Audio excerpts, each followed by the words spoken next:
Siyempre, as a woman, unfortunately, I think everyone can relate now. We've experienced some sort of level of sexual harassment in our lives already. Unfortunately. And madami akong kaibigan na iba-iba yung level ng gravity ng sexual harassment na naranasan na nila. So doon din ako humugot in a way ng experiences nila, how it affected them, hanggang ngayon affected pa rin sila. Yon. I guess yun, ay malalala lang research din. Madami akong pinanood yung mga sinuggest ni Direk na films with the same themes. Pati mga interviews online. Madami namang resources, thankfully marami ng resources now para women can feel that they're not alone in the struggle.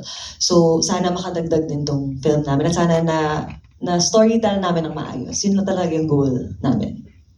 Yung talagang center of the film, not in a literal sense but also in a so na-mention nyo kasi yun nga, grabe, dun kasi nagre-revolve yung film.